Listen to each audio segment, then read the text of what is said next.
This episode of Art Block is brought to you by my patrons, such as Max Ogier and Mr. Eaton. If you would like to support the show, please consider pledging to my Patreon or checking out my merch store. Links are in the description below. Hello and welcome to Art Block, the show where we talk about art and how it's made. I'm your host Spirit, and today I'll be talking about how to make YouTube videos in 2019. Not only understanding the actual process of making a video, but some of the marketing and general important to know information, as there are a lot of things to keep in mind when running a YouTube channel. I've had a few people ask me to make this, and given my channel just turned 5 years old this March, I figured it would be good to take what I learned from these past few years and show you guys how I make videos. So you want to make YouTube videos. Maybe you saw another creator's work and thought it would be fun to make them. Perhaps you would even like to do YouTube videos as a career someday, seeing the platform is advertised as a place where anyone can become famous. So, what's the first piece of advice I, as someone who's been working on the platform for over 5 years, would have to give to a newbie video producer? Don't. Okay, now let me explain. As you have probably seen through countless other YouTube channels, the state of YouTube has been on a pretty steep decline ever since the second half of the decade. From the broken copyright system to sub boxes being absolute garbage to the platform randomly banning people, and that's not even mentioning the stress that comes with running a YouTube channel. For one, you can't even monetize your videos until you have over 1,000 subscribers and over 4,000 hours of watch time, and given YouTube's current system is extremely difficult to work with, that requirement is extremely difficult to reach nowadays. Secondly, unless you plan on creating content with mass appeal and keeping it a strong G rating, there's a good chance that your videos will get demonetized, which reduces their search and discovery rate in the algorithm. And don't even think about trying to do anything remotely original, because in the grand scheme of things, anything that isn't based on a certain fandom, topic, or meme will basically fall into obscurity. Though it might not seem like it on the surface, doing YouTube videos is a very time-consuming and stressful activity. Especially if you're operating under the desire for growth, there are a lot of factors working against creators nowadays in the platform, ranging from the nature of audiences to the platform itself not being very friendly. Alright, so now that that blurb is out of the way, what else should you take away from this? The reason why I bring this up is that while YouTube does have its benefits when it comes to being a creator, it can also be very hard for people to gain success in it, especially with the piling problems the site has but doesn't fix. If this is enough to discourage you from being a YouTuber, then I would maybe reconsider your desires to become a producer on the site. Speaking from personal experience, I have found doing videos can be incredibly demoralizing at times, especially when a project I put a lot of effort into gets less than 1/8 of my subscriber count and views. So, if I'm telling you why you shouldn't become a YouTuber, then why have I centered an entire video on how to make YouTube videos? Well, this is where we come to the next point. I want you to prove me wrong. Yes, YouTube is a very difficult hobby and near impossible career.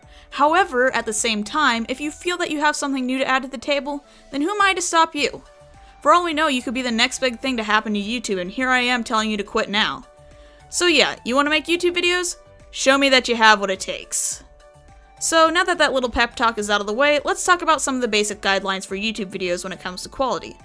When it comes to making YouTube videos, quality is key. But for an inexperienced video producer, these are things you may not be aware of when first diving in. First things first, let's talk about video quality. When it comes to rendering videos on YouTube, having the correct aspect ratio and video resolution is incredibly important to appearing professional and really wowing your audience. The minimum required resolution I would say is about 1280 pixels by 720 pixels, aka 720p, with 1920 by 1080 being more ideal. Anything above 1080p is not really necessary unless you're rendering photographic or high quality video feeds, as rendering something I make in 2K, 4K, or even 8K would be somewhat unnecessary and take up more time than it's really worth, especially when it comes to exporting and uploading the file given it's so large. Even simple video programs like Movie Maker and iMovie have options to render in 1080p, so don't worry if you can't afford the big boy software. The next thing you're going to want to keep in mind is your audio quality. Especially if you're planning on doing any sort of video voiceover, having a good quality microphone is essential to making sure that you're not only understandable, but that people don't click off as soon as they start watching. A couple of good starter microphones I would recommend are the Samsung Meteor mic or Blue Snowball microphone. Both myself and my friends have found that these microphones work rather well, or if you want to step up, you can upgrade to a full Blue Yeti. Be sure to practice and familiarize yourself with your microphone a little bit to find what sounds best. I'd recommend wearing headphones while doing this, as speakers will make it harder for you to pick up the same amount of detail. Something I also should mention is that when you record your audio, it's going to be a little bit of a different learning process to get it to really sound right. Each microphone is a little bit different. With my Blue Yeti, I found that sitting with the mic at least 6 inches away from my mouth provides the best sound. Purchasing a pop or wind filter will help you keep all those annoying pops and whistling noises you get when you blow on the mic. Though if you can't afford the ones with a wireframe, foam or simple white socks can be a good stand-in. If you can, maybe see about asking someone who is experienced with microphones to help test your sound quality to see what can be improved upon. Now that we've talked about video quality basics, I'll share my process of making videos, which will hopefully provide some context as to how I make my videos, as well as some general tricks on how to make your videos better. After deciding on an idea, it's time to develop a script. How organized you choose your script to be is up to you. I've gotten to the point where all I need to do is think of the points I want to cover, and I usually find a way to naturally fit them into the script.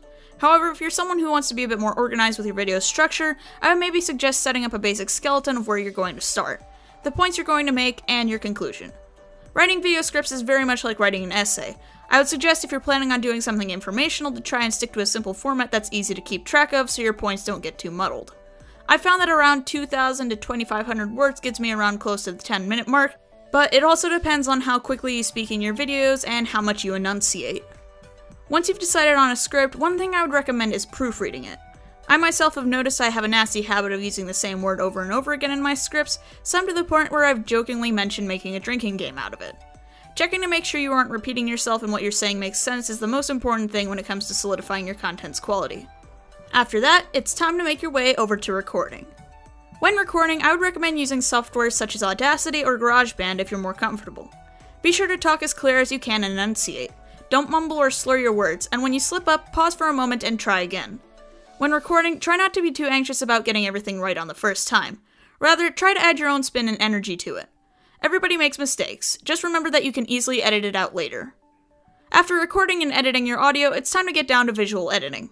Depending on the software you use and the format you choose, this part of the process will greatly vary. Since beginning my YouTube channel, I have switched from using iMovie to Premiere Pro for my editing. Given that I create videos using character poses, the way that I have found helps them stay consistent on screen is by setting up a PSD file, aka a Photoshop document, with the 1080p resolution, and then importing the character stills all at once. After doing this, I will create a character folder with all the stills in at once, and then when I move the group, all the character poses will be moved and changed accordingly. Something else I generally do when preparing my character stills is when I've scaled the poses to a desirable size, I will also add a drop shadow to the group to help the character stills stand out more against the background. Of course, this isn't a necessary detail, however I do feel that providing this small detail not only adds a bit of pop, but is also emphasizing the fact that, canonically, Spirit is recording in front of a green screen, and thus would cast a shadow whilst in her studio.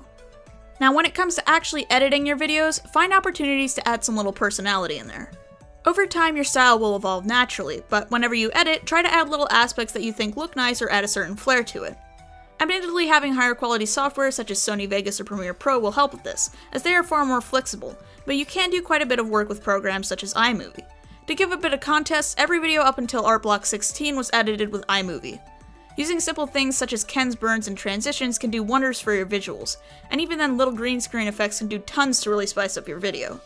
Another thing to keep in mind when editing is to make sure your background music is not too loud or has too much personality.